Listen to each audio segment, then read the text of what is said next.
유쾌상쾌 통쾌 정치 토크쇼 정치 인싸 소개부터 가겠습니다. 네, 안녕하세요. 윤희석입니다. 네, 장성철입니다. 네. 안녕하세요, 박선태입니다. 네, 소영주입니다. 아니 왜들 그러세요? 이게 잠을 서로 잘 양보를 주무셨어요? 하다 보니까. 아이 참. 일단은 광고부터 듣고 오도록 하겠습니다.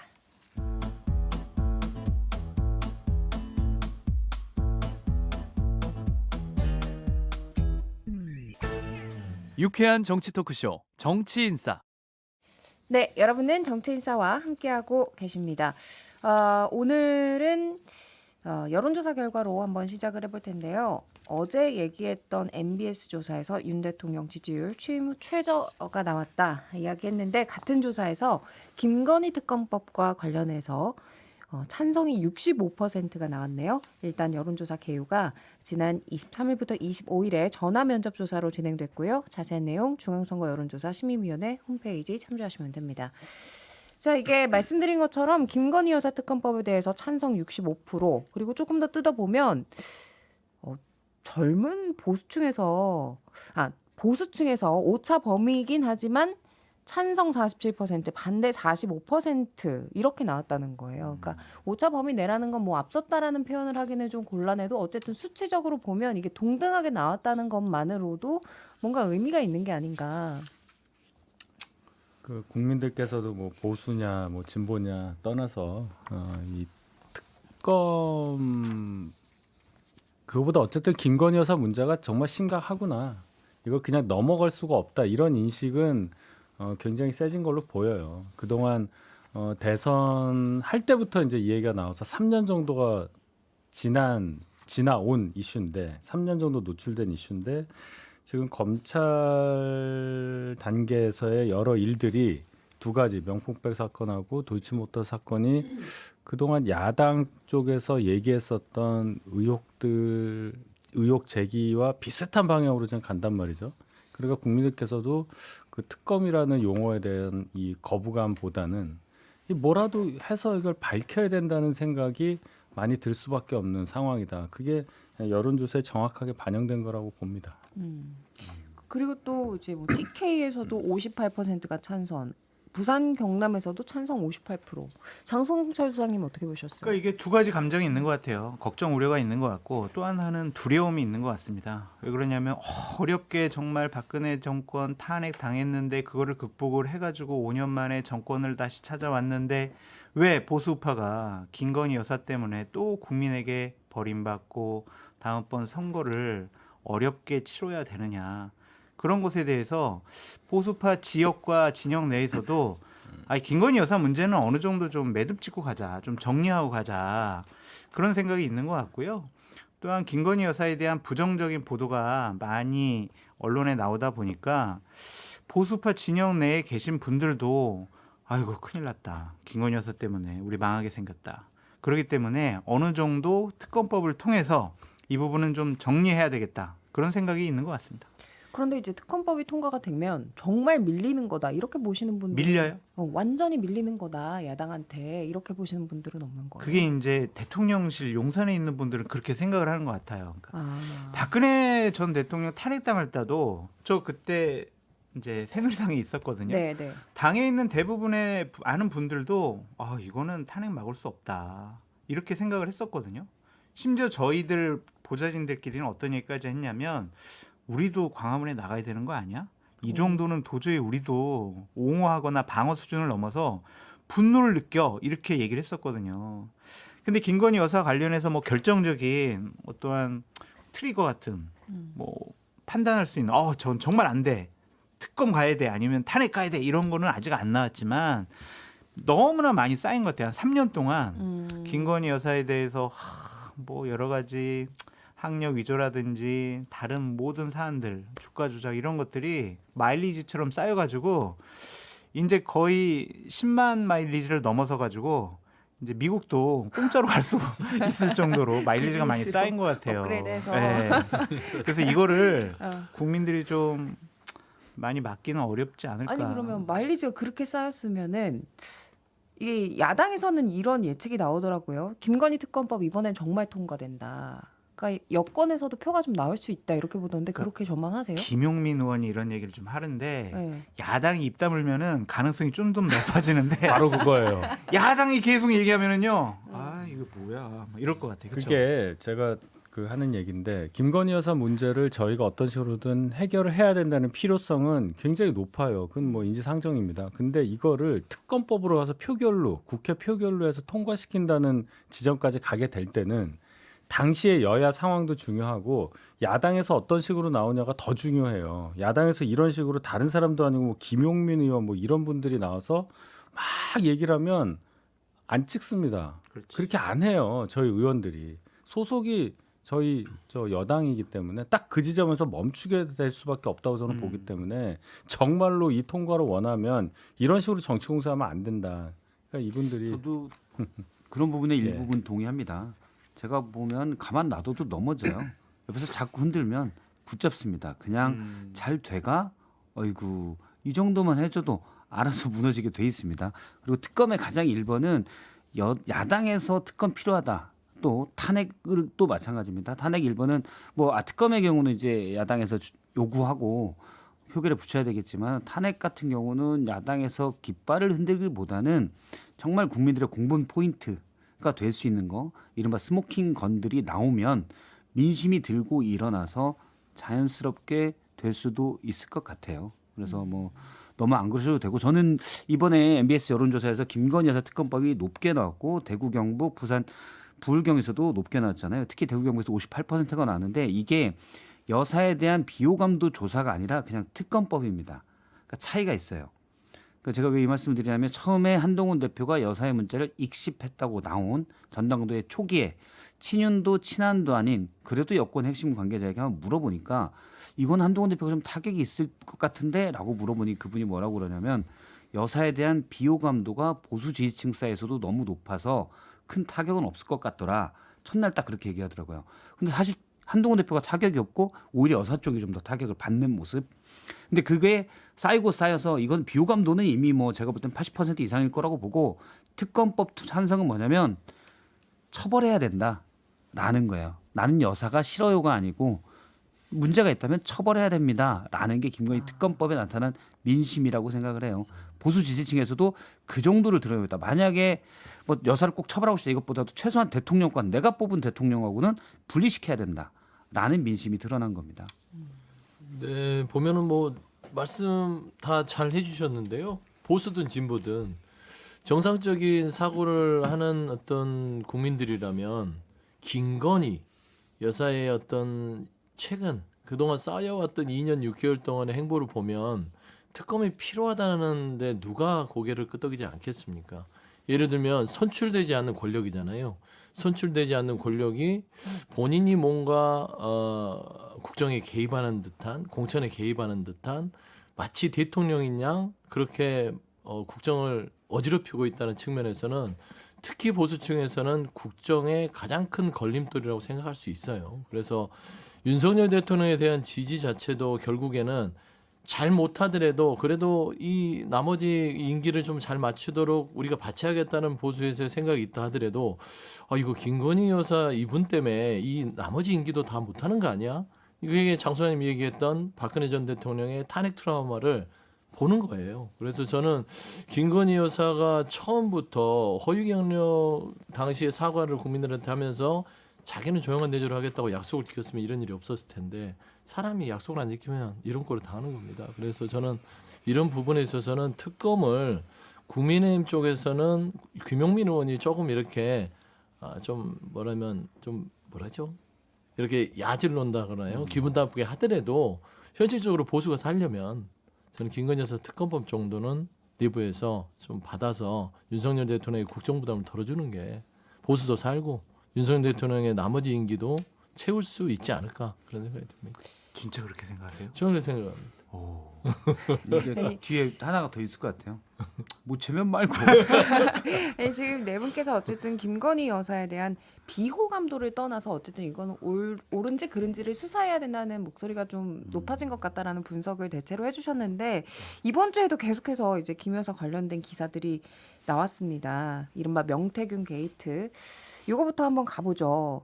아무래도 저 클라우드장 네. 저기 말씀드려야 될 것 같은데 아니, 클라우드장? 저는 이번 주에 이 시사 라디오 프로그램들 들으면서 정치인사의 파급력이랑 굉장하구나. 이게 먹구름좌에서 바로 클라우드장으로 이게 되더라고요. 네, 제가 박상태 장명한 실장님이 일입니다. 장명해 네. 주셨잖아요, 정치인사에서. 장명소예요. 네. 뿌듯해요. 그래서 다른 방송 도 네. 앵커분들이나 PD나 작가분들이 다 오 클라우드장 오셨네 그러더라고요. 그러니까 오늘 좀 클라우드를 털어보도록 클라우드는 하겠습니다. 맥주인데. 네. 아니, 그래가지고 네. 김영선 전 의원과 명태균 씨 측근이라고 하는 알파벳 E 씨가 네. 뭐 국감에 나와서 네. 증언을 하겠다. 네. 뭐 이렇게 전망을 하셨잖아요. 네. 이 E 씨가 누굽니까? 정확히 말씀드리면 11년 정도 명태균 씨랑 같이 활동을 하고 일했던 분입니다. 그러다가 김영선 의원이 국회의원 되자 명태균 씨의 추천으로 김영선 의원실에서 보좌진으로 근무했던 분이에요. 특히 이제 회계 책임자를 했기 때문에 자금의 흐름 같은 것은 정확히 잘 알고 있다라고 말씀을 드리고요. 이분이 그러니까 폭로에 나선 이유는 몇 가지가 있는 것 같아요. 그러니까 인간적인 모욕감을 좀 당한 부분도 있는 것 같고 김영선 전 의원으로. 김영선 전 의원과 명태균 씨로부터 상당히 좀 모욕감, 불쾌감을 많이 느꼈던 것 같고요. 인간적인 모멸감 느낀 것 같고 또 하나는 좀 돈 문제가 있는 것 같습니다. 그러니까 작년 12월 달에 그 경남 선관위에서 정치자금법 위반으로 그 김영선 전 의원 등 5명을 검찰에 수사 의뢰했고요. 한 명에 대해서는 고발을 했어요. 그 고발자가 이 씨예요. 그 과정 중에서 막 선관위 조사받고 검찰 조사를 받는데 김영선 의원과 명태균 씨가 저 사람 책임이라고, 저 사람이 다 했다고, 우린 모른다고 그런 식으로 모든 책임을 다 밀었다는 거예요. 거기에 인간적인 배반감을 상당히 많이 느껴서 폭로할 결심을 했다라고 하는데 이것도 이제 방송 중에 처음 밝히는 건데 처음 뉴스토마토에서 이 씨에게 전화를 걸고 우리가 좀 이런 사항들을 취재합니다라고 했더니 이분의 반응이 상당히 좀 흥미로워요. 첫 번째, 터질 게 터졌다. 두 번째, 김영선, 명태균 씨 사이에 못 볼 걸 너무 많이 봤다. 그리고 정말 할 말이 많다. 첫 번째 이렇게 취재하는데 그런 얘기를 했대요. 그러니까 본인도 많이 쌓아놓고 본인 스스로도 뉴스토마토가 취재하지 않더라도 이런 사실들을 좀 문제 제기를 하고 밝혀야 되겠다라고 생각한 것 같습니다. 근데 터질 게 터졌다, 뭐 이야기할 게 많다라는 건 꼭 이분이 그런 어떤 맥락이 없었어도 다른 누군가에 의해서 나올 건 나오게 되는 거다, 뭐 이렇게 해석을 해도 그렇게 될까요? 보여져요. 어떤 결심을 좀 굳혀가고 있는 단계가 아니었냐라는 좀 생각도 들고 검찰 조사 받으면 검사한테 아니면 수사관한테 사실관계를 다 얘기할 수가 있겠죠. 근데 이제 언론에서 보도 나오니까 처음에는 상당히 당황하셨던 것 같은데 지금은 적극적으로 국감장에 나오겠다라는 등 증언을 활발하게 좀 하려고 하는 모양입니다. 이제 가장 좀 관심을 끌고 있는 어떤 소스가 이 씨에 따른 말에 따르면 뉴스토마토 보도인데요. 그러니까 통화 음성 녹음이 있다는 거예요. 이거 정확히 어떤 얘기예요? 그러니까 명태균 씨가 주위에 끊임없이 자랑을 해요. 나 이준석 안다? 나 누구 안다? 나 누구 알아? 나 통화도 했다? 나 이렇게 대통령도 안다, 막 네, 이렇게. 네. 자랑을 많이 하잖아요. 우리 언론 보도를 보면 창원에서 이제 많은 분들이 와가지고 공무원들이 와서 보고를 하면은 내가 이런 사람이야. 근데 이런 생각할 거 아니에요. 창원에 있는 공무원들이 김영선 의원실에 가가지고 김영선 의원과 보좌진한테 보고해야 되는데 갑자기 지역에서 이름은 들어봤지만 이런 공적 일을 하지 않는 사람이 앉아가지고 같이 뭐 보고를 받고 있단 말이야. 저분 누구야? 네, 그렇게 되는 거죠. 그럼 이제 내가 낸데 너는 날 모르느냐? 봐라, 나는 김건희 여사랑 통화하는 사이다. 내가 얼마 전에 통화했다. 들어봐라. 스피커폰 빵 터트려 준 거예요. 스피커폰으로 했다. 네, 그거를 이제 몇 번 이렇게 하다 보니까 몇 분들이 그거를 녹음을 한 것 같아요. 아, 거기 계시던 분들이. 네, 그거를 이제 뉴스토마토 측에 전달해 줬고 뉴스토마토가 그 중에 일부를 기사 내용에 좀 녹여서 쓴 것이 오빠한테 전화 왔죠? 잘 될 거예요. 이러한 김건희 여사의 육성이 좀 들어가 있는 것 오빠가 같습니다. 그러니까 오빠가. 자신의 배우자인 그러니까 윤석열 오빠는 대통령 김건희 여사 말하는 오빠는 거죠. 네. 친오빠도 있지만 같이 사시는 오빠도 있잖아요. 보통 아저씨라고도 하시는데 가끔. 근데 제가 봐서는 김건희 여사의 육성을 우리가 예전에 모 기자하고 어떤 통화 내용에서 음성을 온 국민이 알고 있습니다. 그래서 아마 이 씨라는 분도 그 김건희 여사의 어떤 좀 독특하잖아요. 뭐 오빠 전화 왔어요. 뭐 이런 식으로 하면서 조금 그 특유의 말투가 있기 때문에 이 씨의 어떤 증언들이 김건희 여사의 목소리를 확인할 수 있는 정도의 수준은 맞는 것 같고요. 통상 회의 시간에 뭐 공무원들도 있다고 그랬으면 통상 회의를 녹음을 하는 경우들이 있습니다. 왜냐하면 중요한 내용들을 나중에 이제 잊어먹지 않기 위해서 하기 때문에 저는 그런 쪽에서 많은 사람들이 가지고 있을 수도 있지 않냐라는 생각이 들어요. 근데 이건 빙산의 일각 같고요.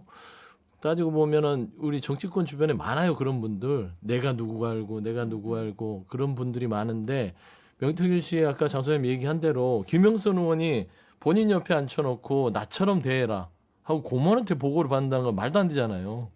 그렇지 않습니까? 민간인인데. 그래서 저는 본인의 우월감과 어떤 그런 지위를 자존감. 과시하기 위해서 자존감, 내가 이런 사람이고 김영선을 만든 사람이 나야. 그러니까 나한테 보고해 이런 과정에서 드러나지 않은. 그러니까 이상은 해요. 이상은 하죠 어떤 당연히. 게요? 그러니까 이렇게 잘 모르시는 분이 네. 이런 공적 회의 자리에 계시고 막 대통령과 또 여사와의 친분 관계를 과시하고 이상은 한데 이게 공천 개입 정황까지 간다는 거잖아요. 연결고리를 좀 자세히 찾고 싶은데. 그건 아직까지 명확하게 드러난 것 같지는 않고 근데 우리가 생각을 해봐야 될 게 공천 개입했어라는 언론 보도가 계속 많이 나오고 있잖아요. 근데 공천 개입 아니야라고 당사자들은 얘기를 안 해요. 김영선 전 의원이나 명태균 씨가 아니야 나 진짜 김건희 여사한테 나는 얘기한 거 아니야 나 허풍이야 나 공천 개입 아니야 이런 얘기를 안 하잖아요. 그러면 우리가 그 보도는 맞다라고 합리적으로 생각해 봐야 되지 않을까 그런 생각이 듭니다. 명태균 씨가 여러 사람들 지금 고소하고 있어요.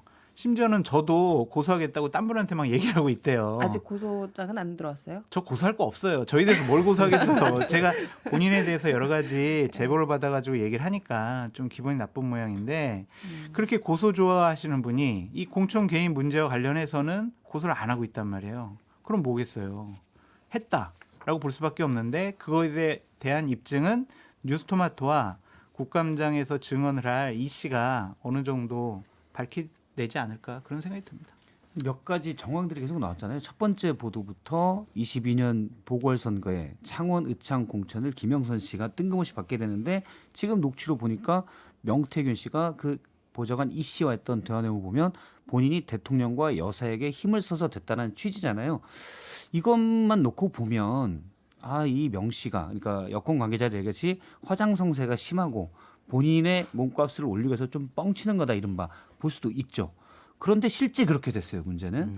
그리고 김영선 의원이 정말 본인의 세비를 뚝 잘라서 이 명태균 씨한테 줍니다. 그러면 이게 공천과 관련된 거라고밖에 볼 수는 없고 더군다나 이번에 여사와 나눴던 오빠한테 전화 왔죠. 잘 될 거예요.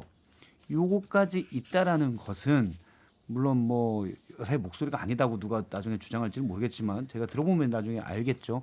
이거는 이제 통신일보법 때문에 공개를 안 할 뿐이지 저는 국감 때 무조건 공개된다고 봐요. 그러면 이제 다 알게 되겠죠. 근데 여사가 전화를 해서 이게 여사 본이라고 가정하고 전화해서 오빠한테 전화 왔죠. 잘 될 거예요. 이게 그러면 이쪽에서 뭔가 부탁을 했는데 저쪽에서 잘 해주기로 했다는 거잖아요. 그럼 여사가 들어줄 수 있는 부탁도 되겠지만 오빠인 대통령이 더 들어줄 수 있는 부탁이라는 거잖아요. 무슨 어디 이삿짐 날리는 거 도와달라고 했겠습니까? 여사가 아니고 이제 부군이 한 거는 뭔가 공천이나 중요한 공적인 일에 대한 걸로 추정이 가능하죠. 근데 앞서 있었던 정황을 보면 이거는 김영선 당시 씨의 공천을 위한 거라고 추정이 가능하죠. 물론 뭐 세상엔 어떤 일도 있을 수 있으니까 다른 일도 있을 수 있어요. 근데 그렇다면은 해명을 해야 되고 근데 현재까지 나와 있는 정황으로는 상당히 합리적인 의심이 든다. 그래서 이건 더 깊게 알아봐야 된다까지 듭니다. 잠깐만요. 박 실장님 정말 좀 너무 말이 많으신 것 그래요? 같고 우리 존경하고 사랑하는 네. 윤희석 대변인님 얘기도 한번 들어보자고요.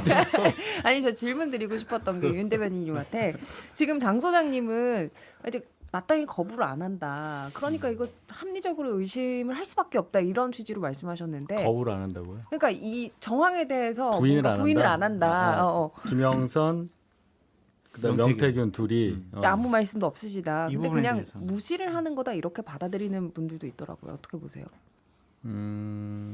그거는 장 소장님 말씀이 더 합리적이라고 봐요. 예, 이 부분을 부인할 수 없는 증거들이 많이 나왔기 때문에 막 딱 집어서 그 현장을 찍거나 그런 건 없었어도 지금 나온 보도만 봐도 누구라도 이 보도를 관심 있게 본 분이라면 지금 말씀하시는 그런 얼개 스토리를 다 머리에 떠올리는 거 아니겠어요? 저는 그게 훨씬 더 나쁘다고 봐요. 확실하게 뭐가 딱 있어서 그냥 딱 이거다 저거다 나오는 게 아니고 아 이랬구나 저랬구나 하면서 막 얘기하는 거 그게 훨씬 더 저희한테는 아프죠. 이게 말이 길어지고 사람들이 말을 전하고 하면서 또 부풀려질 수도 있고 그래서 예를 들어서 국감에서 틀어질 거라고 확신하시는데 이 부분 있잖아요. 김건희 여사의 목소리로 오빠한테 전화 왔죠. 잘 될 거예요. 이게 정말 국감장에서 플레이가 된다. 그러면 상상하기 싫으세요. 제가 방송 못하죠. 할 수 있어요. 맞습니다. 하면 미리 되는 휴가를 거고. 내세요. 맞습니다. 하면 되는 거고. 근데 제가 장담하건데 모 여당 의원이 저건 주현영 씨다라고 주현영 얘기했어요. 성대모사 달인이다. 근데 이제 보세요. 이게 명태균 참 씨가 고약한 주현영 게 씨가. 명태균 씨랑 김영선 전 의원이 대응을 못하는 거는 가장 최측근이 이걸 터뜨렸기 때문이에요. 그 누군가가 아니라 기자가 모은 어떤 팩트를 확인해서 터뜨렸으면 대응이 됐을 텐데 가장 내밀한 걸 아는 사람이 뭘 터뜨릴지 지금 몰라요. 그러니까 몇 가지 그래 정치자금과 뭐 이런 녹취 이걸로만 있었다면 대응했겠죠. 근데 이 씨가 갖고 있는 수많은 것들, 내가 행동했던 많은 것들을 이 사람이 뭘 갖고 있지? 이러면 대응이 할 수가 없습니다. 저는 그 상태이기 때문에 명태균 씨하고 누구죠? 그 김영선 전 의원은 대응을 할 수가 없는 상황이다. 묶여 있다. 그치, 맞아. 뭐가 있는지를 몰라. 그래서 국감에서 나오게 되면 부러지거나 아니면 거기서 이제 죽기 살기로 대응을 하는 그 수준에 이르지 않을까. 지금까지는 불안에 떨고 있을 것 같아요. 뉴스토마토 측도 이 사건의 파장이 어디까지 확산될지를 모르겠대요. 왜냐하면은 그 계속 좀 제보를 해주시는 그분이 본인도 2년치 녹음된 것을 좀 다 들어봐야 어떤 내용들이 있는지를 아니까 그때마다 계속 들어보고 이거 문제 생기는 것 같아요. 이거 제보합니다. 이제 이런 식으로 진행되고 있기 때문에 본인도 모르는 거예요. 그래서 과연 어떠한 일들이 얼마나 더 벌어졌는지 아무도 몰라요 지금 이 상황. 그럼 대통령실이나 김건희 여사는 어떤 생각이실까요 지금? 제가 뭐 100% 아는 건 아닌데 저도 이제 걱정되니까 그 분위기를 좀 파악을 해보면 일단은 김영선 의원하고 직접적인 관계가 없는 걸로 파악을 하는 듯이 보여요. 그럼 김건희 여사와. 그렇게 위중하게 안 보고 계신 거예요? 그러니까 위중 그걸 떠나서 일단 사실관계에 대해서 뭐 김건희 여사가 김영선 전 의원과 뭐 아주 친밀하게 어떤 대화를 했다거나 그런 사실은 없는 걸로 파악을 하고 있는 걸로 저는 그렇게 들었고 그다음에 이제 명태균 씨라는 분과의 관계에 있어서도 당시에 그런 식으로 뭔가 여론조사 자체 여론조사든 어떤 분석한 거 근거를 들고 와서 뭐 이런 정도 얘기하고 뭐 나가시면 된다 이런 분들이 뭐 많았다. 그렇기 때문에 명태균이라는 사람을 특별하게 보지 않았다는 얘기죠. 그렇기 때문에 뭐 별 관계 없었다. 아마 요 정도로 적어도 용산 그 대통령실 그 뭐 비서실 그 차원에서는 파악하고 있는 걸로. 그래서 알겠습니다. 큰일이에요. 네. 네. 네. 일단은 여론조사 기간 언급을 해주셨으니까 광고 듣고 와서 그 이야기로 넘어가겠습니다.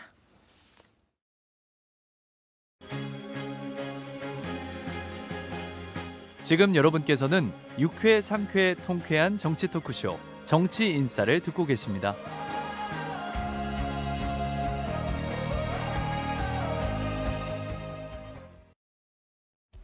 예, 정치인사 2부 이른바 명태균 게이트 뉴스토마토 보도 소식으로 이어가겠습니다. 명태균 씨가 미래한국연구소라는 여론조사 기관을 실질적으로 운영을 했다라는 이야기가 있었어요. 근데 여기에서 자체 여론조사를 실시했고 그 결과물로 여러 정치인들과 유대 관계를 쌓았다. 그 중에 윤석열 대통령이 있었다. 그러니까 이분이 처음에 전화번호부 회사를 창업을 해가지고 관련 데이터베이스를 많이 갖고 있는 전화번호 거예요. 회사요. 네. 음. 그러니까 한국 뭐 114 뭐 이러한 전화번호부 이러한 회사를 처음에 창립을 해가지고 텔레마케팅을 하던 분이에요. 예. 그러니까 그 경남 지역에 많은 분들의 데이터베이스가 있는 거죠. 그러니까 그걸 가지고 이제 출마하려고 하는 분들한테 가서 나 데이터 이렇게 있다. 당신 출마할 거야? 내가 여론조사 해줄게.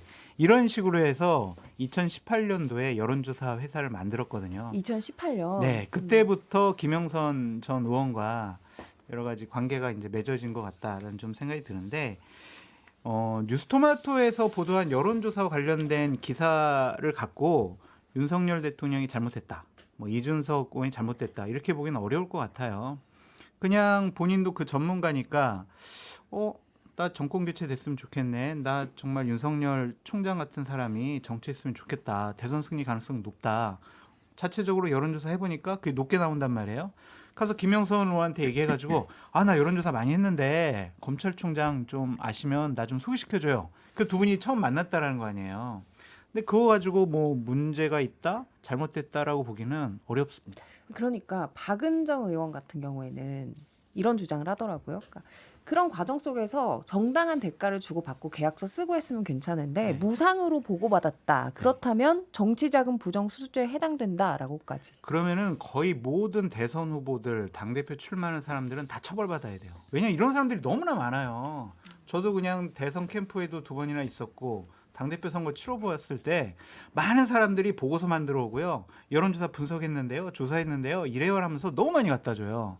그러니까 이것을 단순히 정치자금법 30조 뭐 부정수수죄 이걸로 하기는 너무 어렵고, 부정수수죄라는 것이 뭐냐면은 법에 정하지 않은 방법으로 기부받았을 때 그때 이제 부정수수죄가 될 거거든요. 그게 이제 어떠한 예가 있냐면 문화일보 이현종 논설위원께서 얘기하신 인간말종 장해찬 씨가 유튜브를 통해서 지금 여러 가지 슈퍼챗을 받았단 말이에요. 그것은 정자법에 규정되지 않은 모금 방법이에요. 그래서 이제 검찰에서 수사하고 조사하고 있는 거거든요. 그러니까 그런 것이지 이거는 돈을 받은 것도 아니잖아요. 본인이 좋아가지고 그냥 본인이 조사해가지고 갖다 줬어요. 그걸 가지고 이렇게 억지로 꿰어맞히기로 하려고 하는 것은 좀 옳지 않다. 근데 미리 만약에 윤석열 당시 후보 또는 윤석열 검찰총장이 나 이런 조사가 필요한데 좀 무료로 해줄 수 있어?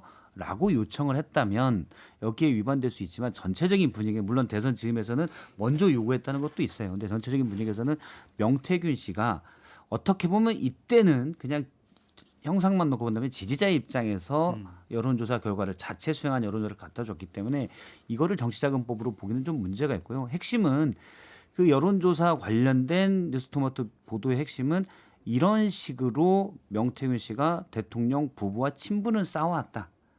이 친분을 바탕으로 김영선 의원의 공천에 22년에는 공천이 되게끔 24년에는 창원에서 빼내게끔 개입했다라는 거기에 근거 요 정도가 될 것 같아요. 네. 그러니까 명태균 씨를 보면 이 뉴스토마토 기사가 그냥 대통령과의 어떻게 인연을 맺었는지를 소개한 기사 같아요. 여기에서 이제 정치자금법까지 가면 이게 말하자면 이게 그 집중을 못해요. 지금의 공천개입 문제에 대해서 집중을 못하고 정치자금 갖고 또 논박이 된단 말입니다. 그래서 저는 그건 잠시 미뤄두고, 저는 보면은 좀 전문용어로 명태균 씨가 정치 판때기는 잘 보시는 분이에요. 판때기요? 예, 판때기라고 하거든요. 이 정치판의 전체에 돌아가는, 이번에 윤석열 검찰총장이 보수 쪽의 대통령이 될 만한 사람이고 이 사람 당선성이 있겠구나. 여기에 줄을 대서 내가 향후에 정치적 입지를 좀 내가 다져야겠다. 이준석 의원도 마찬가지잖아요. 당시 후보가 출마를 했을 때 이준석 후보가 될 것 같은데 느낌상 그런 흐름들을 읽었다는 거죠. 그런 부분에 있어서는 명태균 씨가 좀 판의 흐름은 잘 감각적으로 읽는 사람인데, 읽고 나서 그 다음에 그걸로 끝나야 됨에도 불구하고 그 사람들과의 인연을 토대로 본인의 정치적 이득을 취하고 아니고 그 다음에 이제 나름대로 뭐 국정이라든지 본인의 의사들이 성취되는 것들을 즐기는 경우까지 나가버렸기 때문에 이게 지금 문제가 심각하게 오지 않았냐 보여요. 왜냐하면 김영선 전 의원한테 하는 거 보세요. 우리가 언론 보도만 보면 세비를 절반을 국회의원한테 달라고 그렇게 강압적으로 하고 그 다음에 따지고 보면 국회의원이 사인한테 국민이 준 세비를 절반을 갖다 바친 거잖아요. 나눈 게 아니라. 저는 이런 부분에 있어서는 뭔가 명태균 씨가 조금 왜곡된 어떤 욕망들이 차곡차곡 쌓이지 않았냐. 좀 그래 보여요. 고소당한다 이제 또. 아니 이제 보도만 보면 그렇다 그거죠. 아니 명태균 씨가 뭐 정치의 판세를 굉장히 잘 읽는 분이다 이렇게 분석을 해주셨는데 그거는 인정해야 될 정치권에 것 같아요. 예, 굉장히 뭐 여러 가지 연결고리가 있는 것 같아요. 뭐 이준석 의원 말씀해주셨지만 이준석 의원에게도 뭐 같은 방식으로 여론조사 결과를 네. 주면서 접근을 했다고 하잖아요. 네. 그런 결과 당시 국민의힘 당대표 선거에 출마하게 된 것이다. 아, 그건 아니에요. 그러니까 아니에요? 이준석 대표가 잘 해명을 했던데 본인이 출마 결심을 하고 선언을 공개적으로 하고 난 다음에 그 다음에 이제 명태균 씨가 자체적으로 또 자기 조사해 보니까 이준석 대표 나가시면은 잘 될 것 같은데요. 이렇게 선후 관계가 좀 바뀐 거다. 그래서 뭐 명태균 씨 때문에 이준석 대표가 당 대표에 출마하고 결심했다. 이렇게 보기는 어렵고 그냥 유리한 여론조사 결과가 그때 다른 곳에서도 많이 발표가 됐어요. 그래서 명태균 씨와 이준석 대표를 연결시키려는 것은 상당히 좀 무리하고 과한 비판이 아니냐라는 생각이 듭니다. 그러면은 이제 클라우드 장께서 다른 방송에서 또 요 언급을 하셨던데 네. 2022년 지방선거에서 2명의 광역단체장 공천에도 관여한 정황이 있다. 제가 한 게 아니라 뉴스토마토에서 기사를 그렇게 썼어요. 그거- 다음번 예고 기사. 그렇죠. 예, 네, 예, 네, 네. 예. 근데 더 많이 알고 계신 건 아니죠? 아니 알고 있어요. 알고는 있는데 하지 마. 하지 말고 하지 마. 여기서 하면 또 명태균이 듣고 있어요. 아, 아니 그러니까 뉴스토마토에서 또 다음 주 목요일에 또 기사를 쓸 것 그때까지 같아요. 기다려 보는 걸로 하죠. 네, 기다려 보시죠. 괜히 또 우리 클라우드 장 저희 이선희 접속했다가 작가한테 문제 문자로 생기면 안 보내주세요. 되니까. 네, 네. 알겠습니다. 저한테만 살짝 알려주세요. 알겠습니다.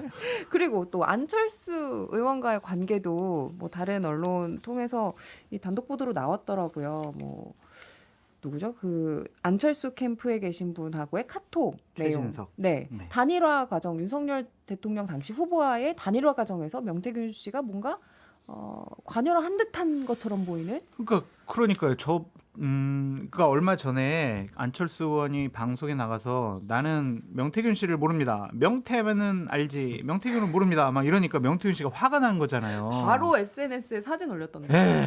그러고 같이 찍은 나서 사진. 무슨 단일화 협상에 뭐 이렇게 명태균 씨가 관여를 해요. 그랬더니 당시에 안철수 캠프에 선거대책위원장을 했던 최진석 교수. 최진석 네. 교수랑 명태균 씨가 문자를 주고받은 것을 명태균 씨가 또 공개를 해버렸어요.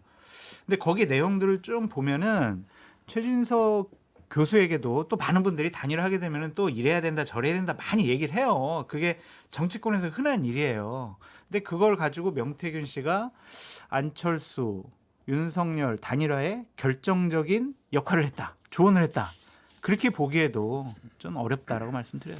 근데 그냥 당시 최진석 교수와 명태균 씨가 나눴던 카톡 내용을 보면 이게 이제 단일화 직전인데요.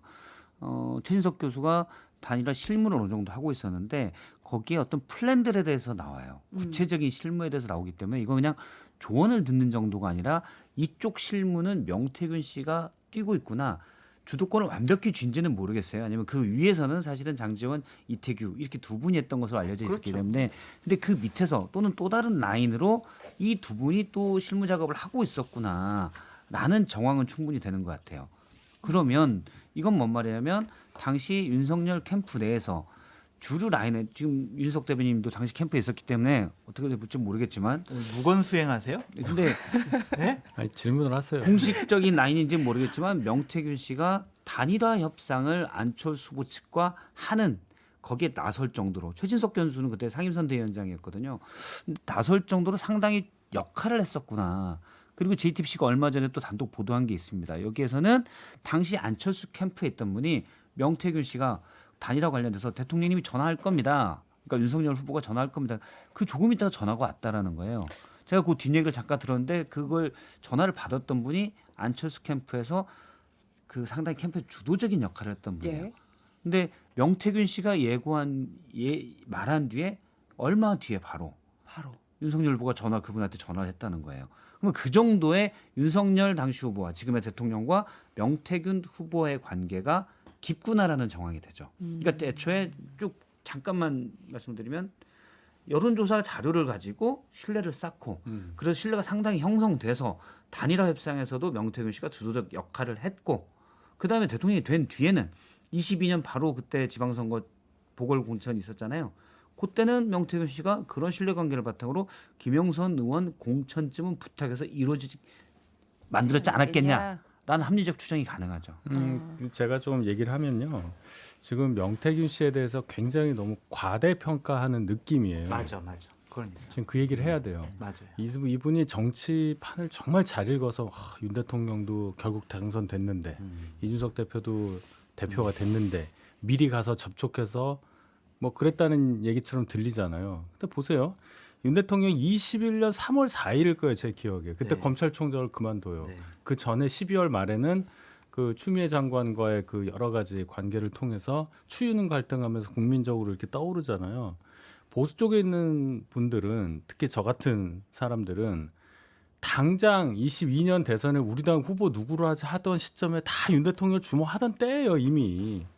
무슨 뭐 판을 뭐 우리는 못 읽는 걸 명태균 씨가 미리 읽어가지고 윤 대통령 선점했다 이렇게 보는 건 정말 말도 안 되는 얘기란 뭐 말이에요. 혼자만 읽었다 그런 건 아닌 것 같아요. 게다가 여론조사 해봐서 가지고 갔다는 얘기잖아요. 여론조사 하시는 분들이 안 그러는데 이분은 그걸 가지고 정치적으로 뭔가 이득을 얻으려고 간 사람이잖아요. 그런 사람을 그렇게 크게 평가할 이유는 전혀 없고 지금 또 단일화 과정에서 안철수 후보의 단일화 과정에서 뭔가 주도적 역할을 했다 뭐 이런 얘기를 하시는데 그래요. 뭐 전화 갈 거야 했는데 정말 전화가 왔으니까 맞나 보다. 다 뭐 이렇게 생각하는 거 아니에요? 이거는 말은 합리적이라고 하시지만 합리적이지가 않죠. 이선영 합리적인데요? 앵커님 사실은요 윤석열 대통령 만든 결정적인 공헌을 한 사람은 저예요. 장성철. 그건 저희가 웃으시잖아요. 알죠. 아니요. 너무 웃으시잖아요. 그러니까 명태균 씨도 이제 그런 거예요. 본인이 주위에 고급 개그를 했네요. 네, 본인이 예. 주위에 막 그렇게 얘기한 거예요. 나 김건희 오케이. 여사 잘 알고 윤석열 총장 시절부터 잘 알고 내가 말이야 출마라고 그랬어. 근데 차이는 있어요. 이제 장 소장님은 이렇게 얘기를 하는 것은 허풍에 속하죠. 왜냐하면 실행이 없잖아요. 했어요. 저 보고서 두 예를 번이나 들어서 지금 줬어요. 윤석열 대통령 전화해 보세요. 네? 이런 거거든요. 네. 명태균 씨는 윤석열 대통령과 전화할 수 있고 그 배우자인 김건희 여사 전화할 수 있을 만큼의 신뢰를 쌓았던 거고 왜 제가 이 판을 얘기하냐면 박 시장님도 얘기했지만 이 우리가 잠깐 잊어먹는 게 있죠. 당시 대선 당시의 대표가 누구냐면 이준석 대표입니다. 그러니까 이준석 의원의 후보 시절부터 들어가서 본인이 만들지는 않았으나 이준석 대표와 신뢰를 쌓았고 후보인 윤석열 당시 후보와 신뢰관계를 쌓았어요. 이런 콜라보라면 명태균 씨는 따지고 보면 안철수와의 이 말하자면 이 단일화 과정에서 역할이 충분히 가능하죠. 왜 그러냐면 대통령과 이렇게 직통을 했다는 거기에까지 모르겠으나 이준석 의원이 당시 대표였다면 이준석 대표가 당시 대선을 지휘하는 당 대표였어요. 그러면은 명태균 씨는 두 교집합을 다 갖고 있기 때문에 저는 이 어떤 추측들이나 이 사람이 정치적인 어떤 우월성 당시에 지위 이런 것들은 충분히 인정할 수 있었을 것이다라고 보는 근데 거죠. 서 소장님도 국회에 있으면서 큰 선거 많이 치러봤잖아요. 그렇죠. 그러면은 많은 사람들이 정말 이래라 아니, 저래라 그건 문자 맞아요. 많이 보내요. 근데 그걸 가지고 우리가 그러니까 이 당시 시점만 놓고 봤을 땐 이렇게 큰 영향력이 있었다? 뭐 중요한 역할을 했다 보기는 어렵다라는 거예요. 아니 당시에 명시의 여론조사를 신뢰해서 윤 대통령이 당시 본인 후보 당시에 얘기잖아요, 그게. 일일이 보고받은 정황이 있다고 하던데 아니, 그게 캠프에 본인 계셨으니까 얘기잖아. 이게 사실인지 저는 뭐 그 보고받은 현장이 없었기 때문에 잘 모르시는 바. 통상 그 얘기는 보고 받을 때 몰래 뭐냐면, 받아요. 네, 네. 그러니까 제가 그거는 기억을 해요. 이분의 그 성함을 오. 2020년부터 전 들었기 때문에 다시 그 대선판에서 뭐 명함 PNR 관련 명함을 파서 돌아다닌다는 얘기 제가 들었어요. 그것까지는 들었어요. 근데 이분이 뭔가 뭐 보고를 하면서 윤 대통령한테 직접 뭔가 접촉을 하고 그랬던 얘기는 들은 적이 없고 그건 알 수가 없습니다. 솔직히 얘기해서 이거 본인 주장이라는 얘기가 무슨 얘기냐면 그럴 리가 없다는 뜻이 아니라 알 수가 없다는 차원의 얘기고 이건 그 얘기는 역으로 얘기하면 이 사람 하는 얘기를 모두가 증명할 수 없기 때문에 이 사람은 이렇게 또 주장할 수 있는 상황이다 이렇게 저는 판단을 하는 거예요. 저는 그렇게 봐요. 잠깐만. 그러니까 이분이 엄청나게 윤석열 대통령의 당시 윤석열 후보의 브레인이다 이 정도는 아니고 요 정도 도움을 준 사람들이 많이 있겠죠. 그래서 이 20명이 있다 그 안에만 들어가도 상당한 거예요. 그러니까 그 정도로 대선 직전에는 약간 신뢰를 받았고 사실 그 힘으로 여기서는 추정인데 김영선 의원의 공천에 영향력을 행사했고 근데 24년에는 결국 아마 대화 내용 24년에 명 씨가 주장한 것도 김영선 전 의원을 창원의창에 계속 공천 달라고 하는데 여사가 거부하는 것처럼 느껴지잖아요. 정당의 공천 신청에서 경쟁해라. 그리고 그 전에 나왔던 거는 그 뉴스토마토 나왔던 거는 컷오프 된다. 오늘 바로 컷오프 발표할 테니까 빨리 험지인 김해감에 자진 출마하겠다고 기사를 내게 하라잖아요. 그러니까 이때는 세비의 반띵을 받아왔지만 명태균 씨의 공천 부탁이 안 통했다고 봐야 되죠. 그러니까 그 정도 수준인 거예요. 절대적인 건 아니고 당장이었던 22년에는 취임 직후인 22년에는 좀 영향력이 먹혔고 좀 지난 24년에는 안 먹히는 정도. 그 정도. 여기 핵심은 실제 그 관계를 이용해서 명태균 씨가 김영선 전 의원의 공천을 여사를 통해서 개입했냐 이게 핵심이기 때문에 이 핵심에 뭐 침해될 만한 그런 건 없어요. 이분이 뭐 유일무이하다, 절대적이다, 알고 보니 숨은 엄청난 실세다. 그건 아니더라도 공천의 영향력 행사 안 했냐 여사를 통해서 이게 문제인 거죠. 근데 대통령실에서도 명태균 씨에 대해서 상당히 좀 조심스러워했던 것 같습니다. 왜냐하면 작년에 명태균 씨가 비서실장 등 대통령실의 참모한테도 막 문자 보내고 여러 가지 연락도 하면서 본인이 이제 영향력을 계속 키워가려고 했던 것 같아요. 근데 여러 가지 좀 조사를 해보니까 좀 문제가 있다, 말이 많다, 김건희 여사를 너무 많이 팔고 다닌다. 그래서 작년에 2번이나 공직기강에서 명태균 씨를 만나가지고 좀 경고도 주고 해서 좀 위축이 됐었는데 그러면서 김건희 여사에게도 좀 조심하시라라는 보고가 올라간 모양이에요. 그래서 좀 작년 말부터는 좀 멀어진 것으로 전 파악을 하고 있는데 그럼에도 불구하고 본인이 이제 보수우파 진영에서 책사 내가 모든 것을 좌지우지할 수 있어. 내가 판을 짤 수 있어. 이러한 자존감이 상당히 높은 분이었기 때문에 그러니까 올해 총선 공천 때까지도 상당히 좀 영향력을 발휘하려고 한 것이 아니냐 그런 생각이 들고 이건 확인하지는 못했어요. 그냥 잘 아는 분들이 전해준 건데 중진 의원 재배치도 명태균 씨 아이디어에서 나왔다.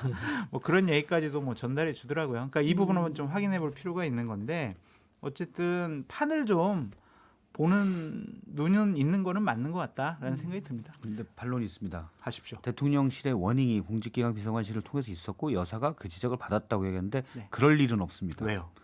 그러면 그런 지적이나 보고가 그거 하나 올랐겠습니까? 수많은 건들이 있는데 아니 근데 1월 달부터는 여사가 그런 걸 따랐을 가능성은 없다고 봅니다. 명태균 씨랑 김건희 여사가 연락도 안 하고 좀 사이가 멀어졌다고 하더라고요. 근데 공통된 의견이. 정치판을 보면 우리가 저도 선거를 많이 봐보면 그렇게 그 선거에서 수많은 사람 중에 한 사람이라 할지라도 공신에 대한 마일리지들은 갖고 있어요. 그러니까 예를 들어 후보 시절에 여러 가지로 뭐 열심히 뛰어다니고 본인이 돈 들여서 여론조사하고 해서 결과적으로 대통령이 됐잖아요. 그러면 그들 중에 하나의 목록에 있으면 2022년도는 명태균 씨가 마일리지를 한번 썼던 것이죠.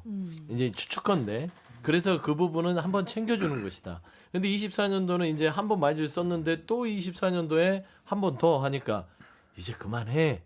나는 아마 대통령실의 신호가 컷오프야 옮기세요 이 정도가 이제 해줄 수 있는 배려였다고 봐요.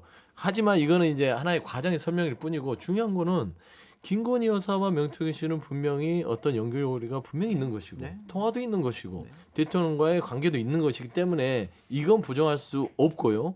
이거를 전제로 해서 앞으로 나올 김건희 여사의 버라이어티한 어떤 활약상들은 결국에 이거는 이제 대통령실과 대통령 그리고 김건희 여사가 해명해야 될 문제 같아요. 예를 들어서 저는 알겠습니다. 대통령을 통했다면 혹시 그렇다고 해요. 대통령도 당무 개입이 되고 공천에 개입되는 거는 이 전 대통령에서 박근혜 전 대통령 볼 때 불법이었고 유죄가 됐으니까요. 근데 뭐 대통령도 의견은 말할 수 있다고 봐요. 그런데 대통령이 아닌 여사를 통해서 물론 그러니까 대통령 쪽으로도 하지만 여사를 통해서도 그런 얘기가 오간 것 자체가 부적절한 거예요.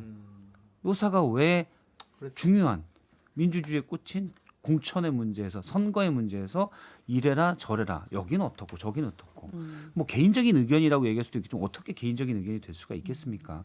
잘 될 거예요. 이걸 어떻게 개인적 의견으로 말합니까? 그러니까 이게 제일 부적절한 거예요. 요거는 이제 여기서 제가 좀 말씀을 드리면 그 부적절한 거 저도 당연히 긍정을 하고 근데 이 상황을 지금 또 김영선 의원이 당시에 공천 받았던 게 정말 가능성이 거의 없는 상황인데 마치 명태균, 김건희 뭐 이런 커넥션 때문에 공천이 됐다 이걸 전제라고 말씀하시는 것 같아서 다시 제가 바로 잡는 거예요. 김영선 의원이 당에서 공천을 받을 수 있었던 이유가 상당히 많고 그것이 상당히 합리적이라고 인정이 될 겁니다. 제가 계속 반복을 하지만 그러면 가만히 놔뒀을 때도 공천이 될 가능성이 높은 상황이었어요. 당시에 창원 의창에 경쟁자들과 이렇게 봤을 때 그때는 뭐 꽂아넣을 검찰 출신 사람도 없었고 22년 그때는 요번에 이제 새로 들어가신 분하고 뭐 공천 경쟁이 있을 수는 있어도 계속 말씀드리잖아요. 여성 의원이 경남 지역에는 한 명도 없었고 여성 4선 출신 법조인 이런 경력과 배경을 가지고 경쟁력을 인정받던 상황에서 김영선 의원이 명태균 또 김건희 여사 이런 어떤 관계가 옆에 있어서 마치 이것 때문에 공천 안 될 게 됐다. 이건 아니라는 얘기예요. 그걸 꼭 제가 짚어야 된다고 저는 봐요. 그러면 예. 잠깐- 이원모 대통령실 공직기강 비서관의 공천 이거는 안 될 게 된 거라고 보세요? 어떻게 보세요? 김대남 그 네네. 그 녹취에 서울의 따라서 소리인가요? 네, 네. 서울의 소리에서 나온 거. 그러니까 이원모 비서관을 거기 용인에 공천하는 과정에서 예, 예. 이게 김건희 여사가 개입을 해서 안 될 게 된 거다라고 보시는지 그런 건 아니다라고 보시는지. 용인갑 상황을 한번 보세요. 용인갑이 저희가 2번 연속 저희 당 출신 국회의원이 안 좋은 일로 의원직을 박탈당한 상태에서 공석인 상태에서 다시 들어가는 선거예요. 용인갑 지역이라는 게 거기에 지금 말한 김대남 전 비서관 직무대리 그다음에 용인 정에서 활동하던 어떤 분 또 누구 굉장히 많은 사람이 무주공사니까 다 들어갔어요. 누구도 용인 그 지역에 대한 뭔가 연고를 주장할 근거도 없고 그냥 간 거예요. 제가 가도 되는 거예요. 예를 들어서 그런 상황에서 예를 들어서는 괜찮았습니다. 그렇잖아요. 아무 연고 없는 사람이 가도 되는 무주공산 상황이었단 말이에요. 그리고 계속 저희가 하고 있던 지역이니까 다 탐을 내던 지역인 건 맞아요. 그럼 거기에 김대남이라는 분이 예를 들어서 연고도 있고 거기서 막 오래 했고 그랬는데 뭐 이원모 비서관이 꽂혀가지고 공천을 받았다면 굉장히 문제가 됐겠지만 그런 상황도 아니었습니다. 만약에 거기서 경선을 했으면 어땠을까 뭐 이런 얘기를 하는데 경선을 하면 내가 이겼어라고 말할 만한 사람이 없어요. 근데 그때는- 제가 좀 설명을 잠깐 두 가지만 드릴게요. 윤 대변인 얘기하시는 것 중에 좀 아플 수도 있는데 서로 간에 하나도 안 아파요. 그래요? 근데 뭐냐면 공천 과정을 정치권에서 잘 경험해 보셨잖아요. 그러니까 공천이란 거는 할 수 있는 조건들은 다 충족된 사람이 꽤 많습니다. 당연히 윤희석 대변인님도 누가 보더라도 공천을 받아야 될 사람이죠. 오랫동안 당에 헌신했죠, 훌륭하죠. 그럼요. 학벌 줬죠, 스마트하죠. 네. 굉장히 합리적이잖아요. 근데 왜 공천에서 배제가 되냐? 저도 마찬가지고요. 근데 이 공천이란 거는 다 될 만한 사람들의 조건 중에 활용점정입니다. 그걸 하나 누가 찍느냐에 따라서 공천이 되냐 마냐거든요. 그러니까 김건희 여사의 그 하나의 입김 하나가 공천을 좌지우지하는 거예요. 그러니까 김영선 전 의원이 그런 자격이 없는 사람이라고 아예 부정하는 게 아니라 그럴 조건으로 경쟁을 하는데 누군가가 딱 찍어주잖아요. 그럼 공천이 되는 겁니다. 용인갑도 마찬가지라고 봐요. 경선하면 좋겠지만 용인갑은 봐봐요. 2번 국민의힘 쪽의 보수 진영의 의원들이 안 좋은 걸로 감옥에 갔어도 또 당선이 되는 지역입니다.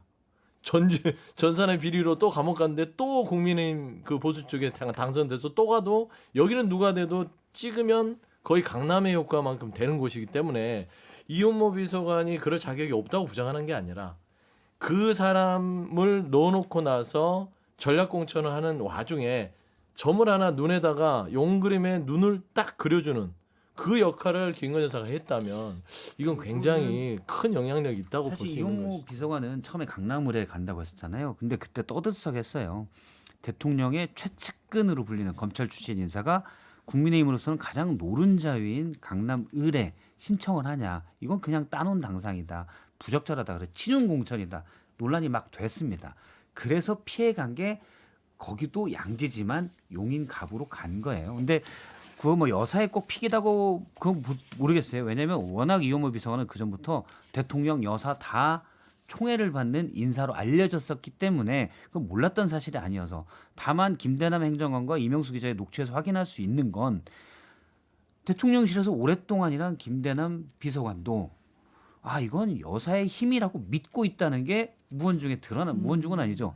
그냥 가까운 사람과 얘기하다가 드러난 거예요. 그거는 그분이 본인이 공천에 배제됐기 때문에 그 마음이 어떻겠어요. 누구 탓을 하고 저도 마찬가지예요. 그쵸, 그렇게 그러니까 화가 따지면 났을 때 그렇게 믿고 있었다는 그러니까 거예요, 본인이. 저도 험한 꼴 당했어요. 그러면 저도 그런 얘기를 해야 되냐는 얘기인데 저는 안 그래요. 그러면 그 차이를 봐야 되는 거죠. 문자 주고 받았어요? 네? 문자 주고 받았어요? 조용히 하세요. 그러니까 제 얘기는 뭐냐면 그런 어떤 자기에 관련된 일에 객관성을 부여할 수 없는 사람의 말을 근거로 해서 그건 그렇게 한 거고 누구 영향을 받아서 누가 대리로 일을 해서 그래서 공천이 된 거야. 이런 얘기를 우리가 길게 할 거는 아니다. 이거는 알겠습니다. 그냥 이제 네. 뒷담화 같은 얘기라고 저는 생각해요. 이철규 의원도 이 관련해서는 망상에 기초한 허구다, 전혀 사실이 아니다 이렇게 부인했다는 말씀드리면서 마무리하고 잠시 광고 듣고 오겠습니다. 네, 6회 3회 통쾌 정치 토크쇼 정치인싸 이번 주 방송은 여기까지입니다. 저희 4명은 그리고 저 이선혁은 다음 주 토요일 11시 5분에 다시 뵙도록 하겠습니다. 고맙습니다. 감사합니다. 네, 감사합니다. 감사합니다.